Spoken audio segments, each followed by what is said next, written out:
Родная вёска моя. Верш жыхаркі вёскі Дварэц Сцяпанавай Алены Уладзіміраўны, напісаны ў 1994 годзе. Люблю цябе, родная вёска, мой мілы, прыгожы дварэц. Рэчкі крывую палоску, саснова-бярозавы лес, і жаўранка песню ліхую, і водар вясновых садоў. Ну як не полюбіш такую, калі так цудоўна наўкол?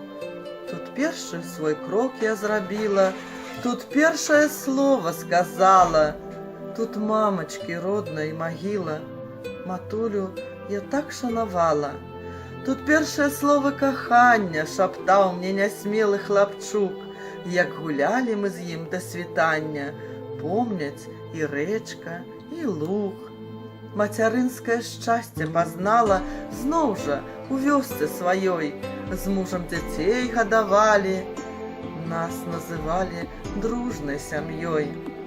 Вёска Дварэц, дарагая, дзе б не паехала я, ведаю, веру, чакае родная вёска моя.